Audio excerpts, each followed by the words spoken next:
मुझे तो नजर नहीं आया। वो तो पता नहीं चढ़ा चढ़ा के बगैर किसी परफॉर्मेंस के बातों में नहीं आप सुपरस्टार बन सकते। You need to perform. वो परफॉर्मेंस कहीं नजर नहीं आ रही। उन्होंने पता नहीं क्या कहाँ देखी है।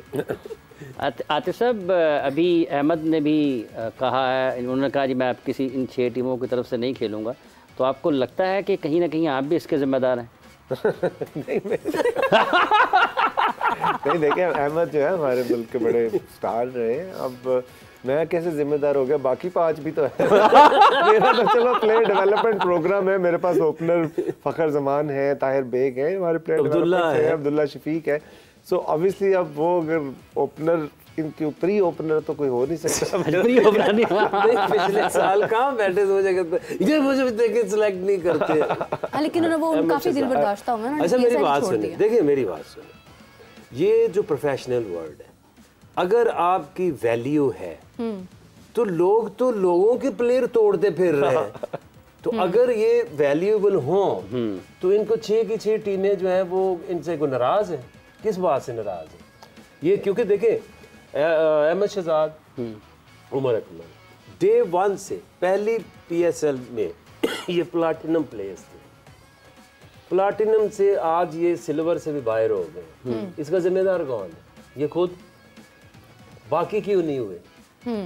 बाकी देखो ना, अभी तक जो इनके साथ के थे, आमिर को अभी भी वो कह रहे हैं यार किसी तरीके कोयटा आ जा, शायद हमारी टीम जो है वो चैंपियन बन जाए।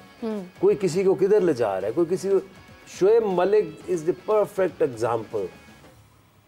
25 साल से वो उसने अपनी फिटनेस, अपनी गेम, अपना डिसिप्लिन इधर रखा, आज भी लोग उसकी कदर करते हैं। तो इनको अपनी जो लाइफस्टाइल है, अपनी गेम है, अपनी जो डिसिप्लिन है, इनके ऊपर फोकस करना चाहिए ताकि लोग इनके पीछे इनको तोड़ने के चक्करों में हो। बिल्कुल सही। अच्छा आतिफ भाई, ये जो बात चल रही है लोगों को तोड़ने की, आप जोड़ने के लिए क्या करते हैं? आपने कोई क्या रखा हुआ है? सेल्फी लगा।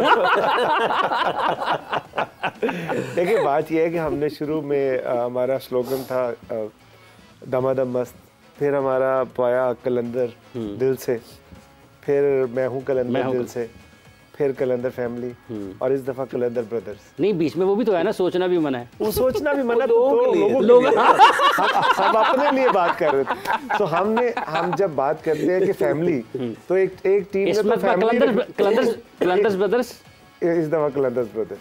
तो हम तो फैमिली बनाते हैं ना, तो एक ने फैमिली रख ली, मैंने कहा भाई फैमिली रखने से नहीं, बनाने से शुगर लगा कोई शाम को बचता नहीं गया। अच्छा आकिब साहब, हाफिज साहब आप कुछ पूछ रहे थे, प्लीज। नहीं पूछे। अच्छा, आप मतलब खुद भी कोचिंग को बड़ी अच्छी तरह से समझते हैं, और अभी एक कल सेमीफाइनल था और UAE से पाकिस्तान जो है वो हार गया। अंडर-19 की बात की जाए तो भारत से जीत के UAE से हार गए हैं। मोहम्मद यूसुफ जो है वो उनकी यानी कि कोचिंग कर रहे हैं, तो क्या ऐसा हुआ एकदम? दूसरी तरफ मुदस्सर नजर हेड कोच है। बस तो फिर मोतीपा को देख फर्क ये है कि ये जो UAE की टीम है ना, ये पिछले ये इतने बच्चे थे, मैं तब उधर ही था, ये तब से ना मुदस्सर नजर के साथ ना वो ट्रेनिंग करने आती होती थी। तो जो कोच अपने प्लेयर को जितना ज्यादा जानता है और वो जो प्लेयर जितना अपने कोच को ज्यादा समझता है, बिल्कुल। तो जो अंडरस्टैंडिंग है, सबसे पहले ये होता है कि आपको अपनी टीम का पता हो कि ये कहाँ स्टैंड करती है, ये कहाँ पे लैक करती है। तो नॉलेज इज एवरीथिंग। बात फिर प्रोसेस की आगे, कम्युनिकेशन अगेन, ठीक है। अभी ये इन्होंने मोहम्मद यूसुफ को अभी कोच बनाया है। अब ये टाइम लगेगा, ऐसे बंदों को अगर लाना है तो फिर उनको एक लॉन्ग रन दे और प्रोसेस से आप कोच बने, तो फिर आप मार नहीं खाएंगे। और अगर आपने सीधी ये जो होते हैं ना, जितने ये क्रिकेटर्स हैं ये देखते रहते हैं, ओके पाकिस्तान अंडर-19, हाँ यार इधर टूर जाएगा, इधर पैसा मिलेगा, इधर लग जाते हैं। कुछ सीधे आते हैं, जैसे अब अभी मोहम्मद हफीज़ भी आए हैं, तो यू विल सी, क्योंकि ये साबित हो चुका है मिसबाह हक से लेके, वकार यूनुस से लेके, जो मियांदाद से लेके, ये कोचिंग को समझते मजाक। ये ऐसी है जैसे एक पंजाब यूनिवर्सिटी से अगर एक गोल्ड मेडलिस्ट लेता है ना स्टूडेंट, तो आके अगले दिन कहे कि मेरे से कौन लाइक समझता है इस सब्जेक्ट को, तो मैं प्रोफेसर हूँ। वो क्या होगा उसके साथ, बिल्कुल जो इनके साथ भी होगा और हो चुका है। एक वाक्य आपको सुनाऊं, मुझे याद आ गया कि जब रजीम चेंज हुई थी, मानी साहब आए थे, तो उस वक्त हेड कोच की तलाश शुरू हुई थी पाकिस्तान में ना। सो मुदस्सिर नज़र उस वक्त एकदम हम बैठे हुए थे एक जगह पे, तो समीन ने पूछा मुदस्सिर से कि मुदीपा हमारे यहाँ सबसे अच्छा कोच कौन है? उन्होंने कहा ये जो आपके पास आकिब जावेद। उन्होंने कहा कि फिर इस पे क्यों आपकी नज़र नहीं जाती? उन्होंने कहा नहीं, कलंदरों ने बेड़ा गर्क कर दिया इसका, जीते नहीं ना, इसका करियर खत्म हो गया, करियर खत्म हो गया, जीते तो नहीं ना। अब हम बैक टू बैक चैंपियन है, अब तो इन्हें चेयरमैन लग जाए। और अच्छा, ये जो यूएई की बात हुई है ना, यूएई में पाकिस्तान के चेयरमैन क्रिकेट बोर्ड के वहाँ पर थे, और आपको पता है कि उनको तस्वीर उतरवाने का बहुत शौक है, और वो उस मैच पे वहाँ पे थे, और उनका ये ख्याल था कि पाकिस्तान यूएई को हराएगा, और उसके बाद वो वहाँ पर जाएंगे, खिलाड़ियों के लिए कुछ 10-10, 20-20 लाख का इनाम का ऐलान करेंगे, तस्वीर बनवाएंगे, वो तस्वीर शाया होंगी, वीडियोस जो हैं वो सारे पाकिस्तान में टेलीविज़न चैनल्स पर चलेंगी कि वो फातह टीम के साथ खड़े हुए हैं। इतला ये है कि इधर से पाकिस्तान की टीम मैच हारी है, उधर से वो चुप करके निकल गए हैं, किसी से मिले जुले बगैर ही, खुदा हाफिज भी नहीं कहा तो चुप करके निकल गए हैं। तो अभी ये जो मैं होता तो शेख अदनान को मुबारक एक तरीका ये भी है, एक तरीका ये भी है। एक चीज़ मैं बताना चाहूँगी, वर्ल्ड कप में ना हमारे साथ जंजानी साहब होते थे, वो एस्ट्रोलॉजर, वो जनाब ज़का अशरफ साहब वहाँ गए हैं, पाकिस्तान टीम जो है वो हारना शुरू हो गई है, और उन्होंने ये कहा कि उनके सितारे जो है ना वो टकराते हैं टीम के साथ। तो अब मुझे समझ आई कि जब दुबई गए हैं दुबई गए हैं तो अच्छा, वो जो टकराते हैं वो सितारे हैं। और ये हाफिज साहब ये वही और ये ना, ये फिर उससे पहले मुदीपानी साहब कहीं बाहर तो नहीं टकरा उनको ये नहीं पता होता कि घर से आने यहाँ तक आने ना टकरा जाए, वो लोगों को सितारे टकरा देते। नहीं भाई, उनकी पेशगोई मुदीपा ना पाकिस्तानी कोचेस से भी, उनसे भी मुलाकात हुई, तो एक इतला ये भी है कि वो उन्होंने कहा तुसी आते गए हो, कल साडा मैच अगर तुसी हारे ना तो ਤੁਹਾਡੇ सारे ਦੀ छुट्टी होनी है, क्योंकि तो यू ही तो मुझे भी बताया उन्होंने जे तुसी कल हार गए ना, तुसी यारा ने सैक हो गया। तो ये फिर वही हुआ, ये वहाँ गए हैं और वो जीता जिताया मैच। देखिए ना, जब आपको हर वक्त आपने साबित करना है ना, तो आप इनसिक्योर ही रहेंगे, डर खौफ के अंदर परफॉर्मेंस नहीं आ सकती। बिल्कुल। तो जब तक आप कोई प्रोसेस आपका कोई है ही नहीं, ऐसे जीत गया तो जीत गया, हार गया तो उसको निकाल दो। सही है, वाकई हम प्रोसेस लोग होता है पॉलिश होने का टाइम नहीं देते हैं, डिसीजन बहुत जल्दी क्योंकि पहला फैसला ही गलत होता है। हाँ, या वो सिफारिश पे होता है या किसी प्रेशर पे होता है। Follow the process. अब ये मजाक है, अल्लाह की कसम, ये कोई और मुल्क होता है ना तो इनको बंदा अदालत में ले जाए। अभी ये जो हेड कोच रखा है हफीज को, तो उसकी जो उन्होंने रखने के बाद जो इश्तहार दिया है, उसमें किसी चीज़ का कोई जिक्र नहीं, ना उसमें कोई कोचिंग कोर्स है, ना उसमें कोई कोचिंग एक्सपीरियंस है, ना कुछ है। उन्होंने कहा 25 टेस्ट एंड अबव। नहीं, ये केड़ी कोचिंग का इश्तहार है? पहले बंदा रखा, फिर उसको सामने रख के इश्तहार बना दिया।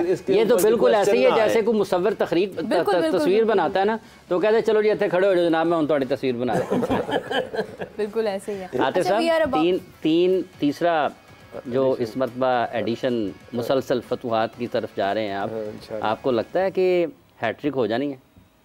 नहीं, मुझे क्यों नहीं लगेगा, मुझे ये बताएं। बात ये है कि हमारी टीम की क़यादत शाहीन शाह अफरीदी कर रहे हैं, ठीक है, और एक कलंदर ब्रदर है, कलंदर फैमिली का हिस्सा है। सो हमारी टीम जब ग्राउंड में उतरती है तो वो ये नहीं सोचती कि हम हार ना जाए, जो आके भाई ने बात की, वो ये सोचते हैं कि यार हमें जो करना है ना, हमने 100% देना। और उसके साथ पूरे पाकिस्तान की बिलअमूम और बिलखुसूस लाहौरियों की दुआएं शामिल होती हैं। तो लाहौरियों की दुआओं में असर तो है कि जैसी लीग पाकिस्तान आई है और तसलसल से हुई है, तो लाहौर कलंदर ने उसको टाइटल जीता भी है और फिर उसका दफ़ा भी किया। और मैं समझता हूँ कि आने वाले टूर्नामेंट में बड़ा इंपॉर्टेंट है कि हमारे अगर इंशाल्लाह प्लेयर सारे फिट रहें तो हमें हराना आसान नहीं होगा। सियासी जमातों के जलसे होते हैं ना, तो वहाँ पर लोग हमें हैरान कुन तौर पर आ जाते हैं। ये कलंदर्स के मैच में लोग कैसे आ जाते हैं? क्योंकि उन्होंने लोगों को अपने साथ जोड़ा है।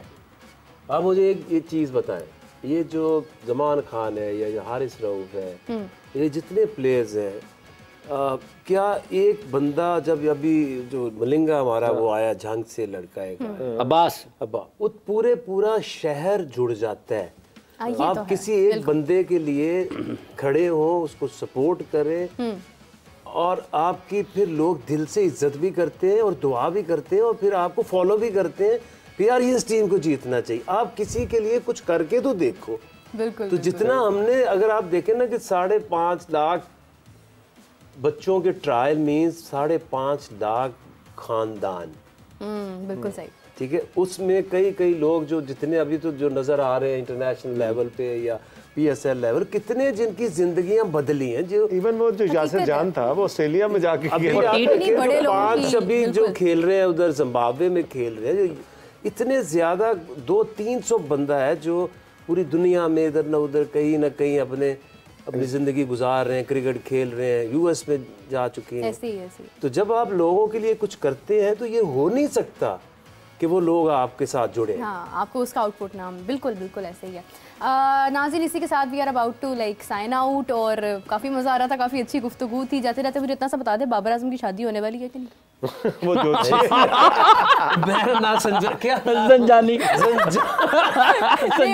संजानी अंदर की खबर शायद आपको पता हो। वो फाल नहीं निकालते, उनकी अपनी निकली।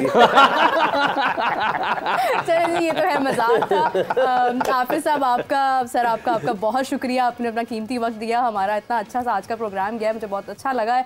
सारा जो स्ट्रेस था मैच का वो खत्म हो गया और PSL का इंतजार जो है वो बढ़ने लग गया है। तो नाज़रीन, इसी के साथ मुझे इजाज़त दीजिए। आपसे मुलाकात होगी इंशाल्लाह कल और नई अपडेट्स के साथ, नए गेस्ट के साथ। तब तक के लिए अल्लाह हाफिज़, मुझे इजाज़त दीजिए।